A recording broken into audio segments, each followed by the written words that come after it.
Bonsoir, bonsoir, bonjour. C'est Aide Congo Basango Télévision.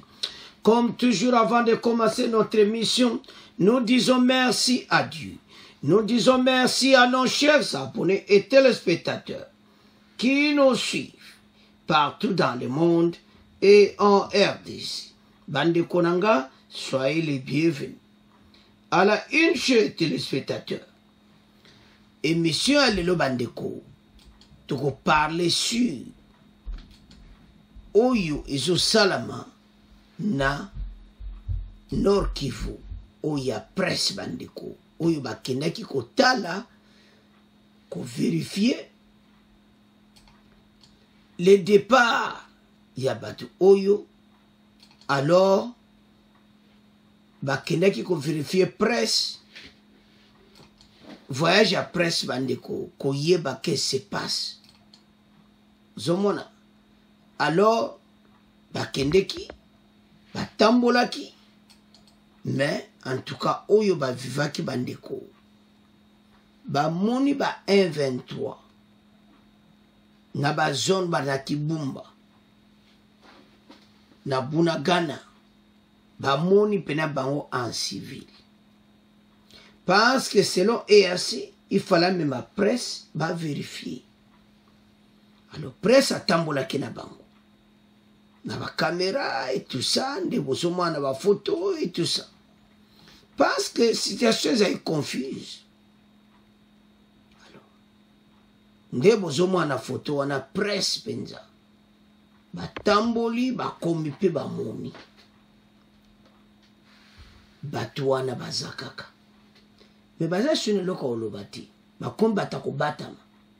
Baza sur la puissance mon côté, baza sur la force mon côté. Donc baza batoyo force Sicile na. Yango ba congolais match ezana cannabis. Ba force oya EAC baza sur la likambo lobatende baza wana. Parce que ba moni ba 1-23 en personne. Si ko bino boya oyebisa ba congolais nini. Beaucoup expliquer ni n'est pas ba congolais. Voilà le problème. Alors, bandi ko toko tshela bino extrait boko yoka. Ndeni ba kenda ki presse wana ba kende bozoma na ba photo. Ba comment se place na EAC tout masolo e bandi. Farde sa EAC bango nyos. Alors, ba komi ba moni bango. Alors, sans plus tarder, Toyoka, bon, auto avancé, mission là-dessus.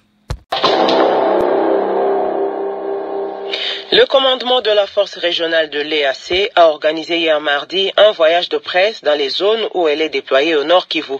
Des journalistes congolais et étrangers ont visité le territoire de Nyiragongo et le groupement Gisigari dans le territoire de Rutshuru pour observer le retrait des rebelles du M23.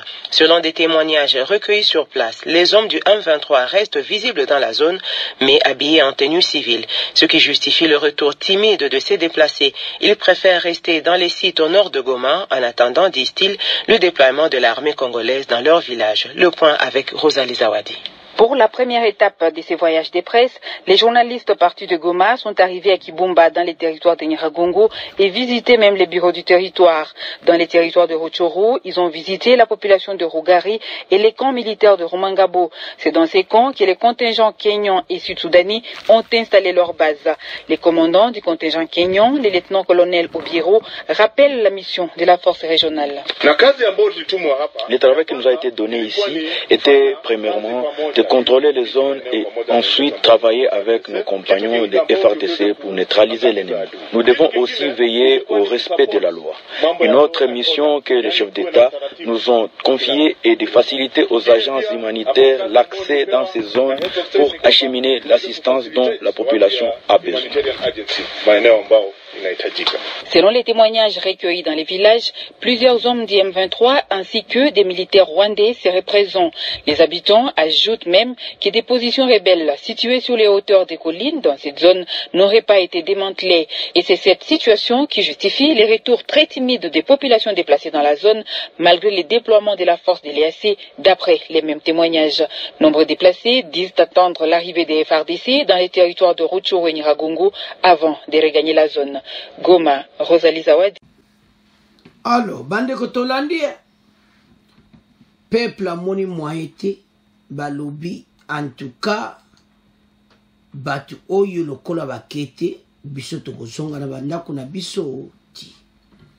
Do population atikali na position et pas bakimelaki. Balobi ce qui fa de sa zongi.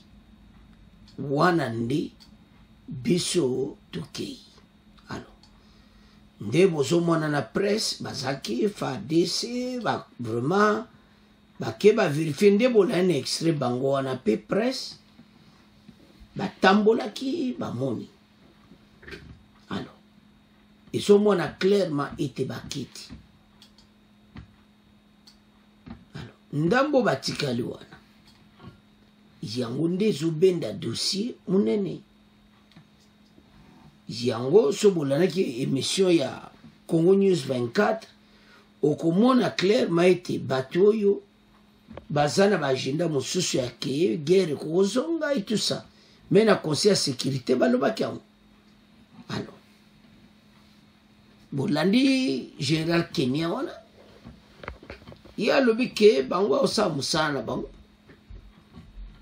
ndenge sengeli mais biso to mona ke peuple a confiance dans bango te donc bazo l'ex bango l'air ne baza pas peuple a kozonga te donc retour est timide parce que batwa na ba terroriste bazango bonga ba les bazo sama bango EAC baza wana donc peuple a même pas confiance de l'EAC baza na confiance kaka ya FARDC po bazonga na ba place na bango.